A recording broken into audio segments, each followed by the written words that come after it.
Meus caros amigos e amigas, vocês estão no canal Espiritismo Explicado, eu sou Lazarino Barbo. Antes de começar nosso vídeo de hoje, eu vou te pedir que ajude o nosso canal a crescer. Inscreva-se no nosso canal, compartilhe com os amigos, ative o sininho das notificações para que o YouTube possa avisar você dos novos vídeos.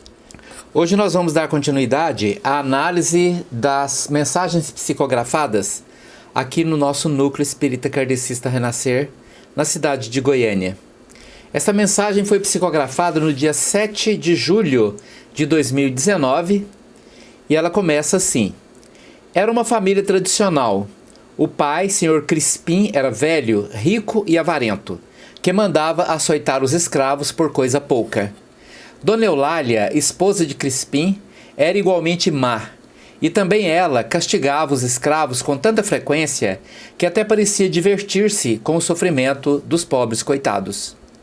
Dona Eulália casou-se com a idade um pouco avançada para a época, e o Sr. Crispim já era viúvo e pai de 3 filhos, sendo que 2 deles voltaram para Portugal, terra natal dos avós, e o outro, padre, vivia na Espanha. O casal teve um filho quando a mulher já não tinha mais esperanças. Deram-lhe o nome de Vitório. O menino cresceu mimado e senhor de todo cuidado e atenção. Quando o garoto estava com 11 anos, saiu para pescar, acompanhado por seu fiel servo, Aloísio. Aloísio era pouco mais velho que Vitório, mais alto e mais forte. Vivia atrás de Vitório, protegendo e vigiando, como se fosse a sombra do menino. Naquele dia, os dois saíram para pescar no rio, que passava nos fundos da propriedade da família. Em certo momento, já com sol alto, Vitório, olhando o escravo que descansava distraidamente, resolveu aventurar-se sozinho nas águas refrescantes. O menino nadava bem, porém uma chuva repentina o pegou desprevenido e ele foi levado pela correnteza. Seu corpo enrolou-se nas plantas aquáticas e ficou preso no fundo do rio. Aloísio despertou assustado com a chuva e correu a procurar pelo senhorzinho. E não vendo os cavalos que os trouxeram até ali, pensou tratar-se de uma das brincadeiras do menino e retornou a pé para casa. O que aconteceu de fato foi que os cavalos fugiram, assustados com os trovões. Aloísio chegou em casa e não encontrou Vitório em lugar algum. Como já estava perto do anoitecer, procurou o Tchão, feitor da fazenda, e comunicou o sumiço do garoto.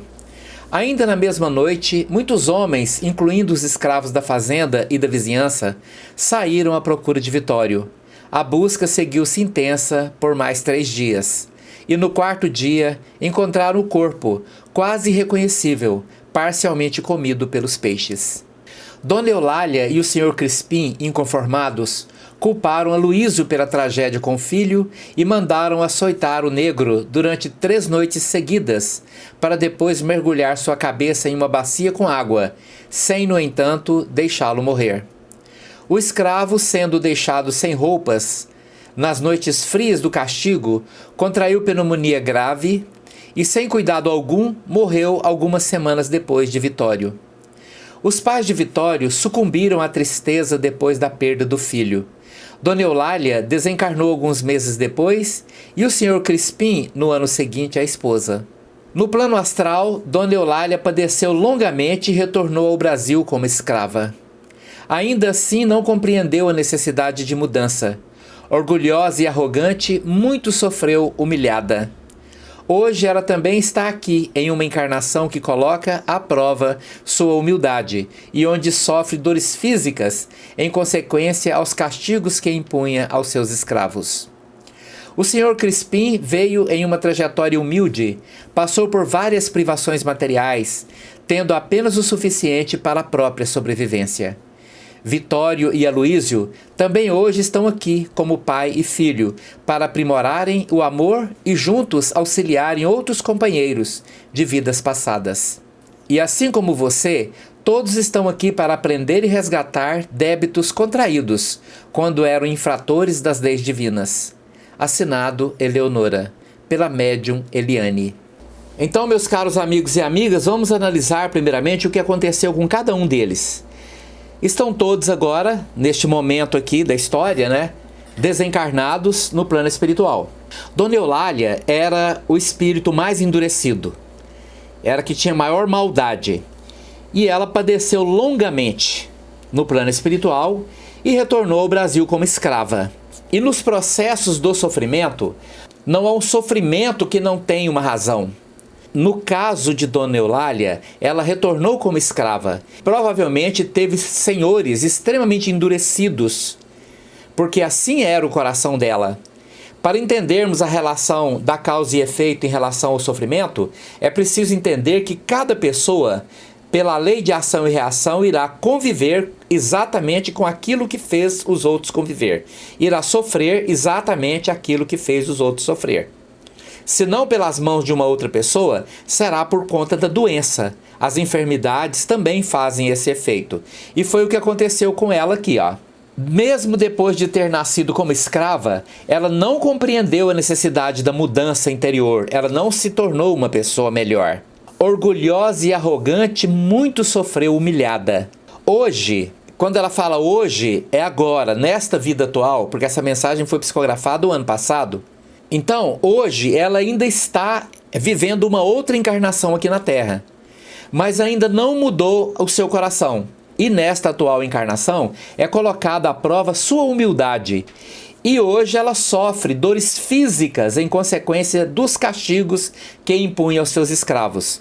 Provavelmente é uma pessoa que sofre muito por conta de doenças como fibromialgia, por doenças reumáticas terríveis, por deformações na coluna que não permitem com que ela se livre da dor nem um instante. Vive à custa de medicações e ainda provavelmente numa vida muito pobre, numa vida miserável, mal dando conta de se sustentar. Por isso que muitas vezes nós vemos senhores de escravos de vidas passadas em situações extremamente pobres, miseráveis, sem ter condições nem de conseguir o próprio sustento. Muitas vezes nos sinaleiros, pedindo moedas para poder comprar a pouca comida com que consegue sobreviver. Já o senhor Crispim, apesar de ser uma pessoa avarenta e também má, mas ele tinha uns valores mais interessantes. Ele veio em uma trajetória humilde, passou por várias privações materiais também, tendo apenas o suficiente para a própria sobrevivência, mas ele era mais maleável. Por isso não teve um sofrimento tão intenso quanto o de Dona Eulália, né? Vitório e Aloísio também hoje estão aqui, encarnados, como pai e filho, para aprimorarem o amor e juntos auxiliarem outros companheiros de vidas passadas. Então, olha bem, Vitória e Aloísio não se tornaram inimigos no plano espiritual, porque lá num plano espiritual mais consciente, não existe senhores e escravos. Se tornaram amigos, provavelmente na sua infância, e os dois compartilharam muitos momentos bons, porque aos 11 anos é muito difícil para uma criança, que era a idade do Vitório, compreender o que era escravo. Simplesmente eram duas crianças que brincavam juntas e no momento de descuido, provavelmente em função de alguma força kármica vigente em sua vida, ele foi nadar, veio uma correnteza e o levou, e ele morreu afogado. Mas no plano espiritual se tornaram amigos, tanto é que reencarnaram na condição de pai e filho, para aprimorarem o amor. Olha bem, para você ver, não foi para resgatar débitos, para aprimorar o amor e juntos auxiliar outros companheiros de vidas passadas. Muito provavelmente estão hoje em alguma profissão, em alguma instituição, em algum lugar que ajudam espíritos relacionados às suas próprias vidas, à vida de escravos, alguma instituição de auxílio que ajuda os companheiros das vidas passadas. E por isso nós precisamos entender que o problema da escravidão no Brasil não foi resolvido. São apenas 130 anos que nos distancia do tempo em que existiam escravos no Brasil. Então esse tempo é muito curto. A problemática da escravidão está ativa. Os escravos que foram senhores de escravos nos antigos impérios romano, grego e outros impérios que tiveram seu momento de nascimento, apogeu e derrocada, mas que existiram sustentados por escravos, estes senhores reencarnaram na África e vieram escravos para o Brasil.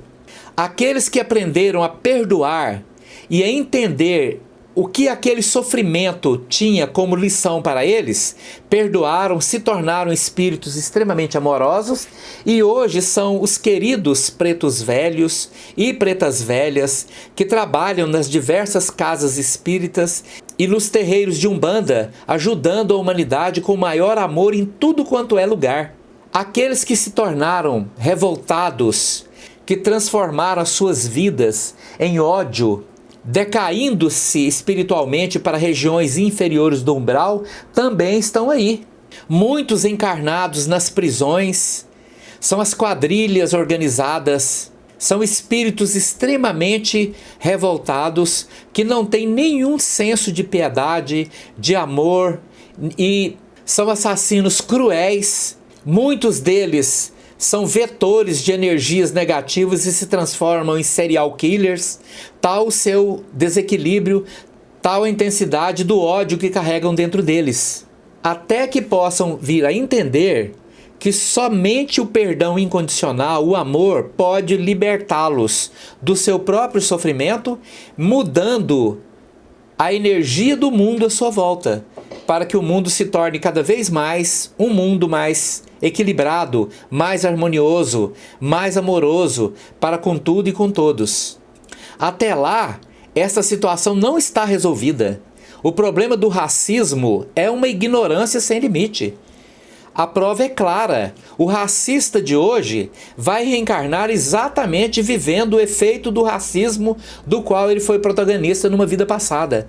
O machista de hoje será a mulher humilhada de amanhã. A feminista radical de hoje será aquele homem, no futuro, muitas vezes machista inveterado, entrando num círculo vicioso terrível que só a enfermidade quebra. O que aconteceu com Dona Eulália, viver hoje humilhada, cheia de dores. Quantas pessoas você vê aí pela rua sofrendo dores terríveis, carregando pesadas sacolas, trabalhando em empregos que não dão nenhuma trégua para suas dores permanentes. Por isso, nós precisamos entender que essas convenções humanas fazem parte de uma ignorância sem precedentes. Essas coisas de orgulho, vaidade, egoísmo.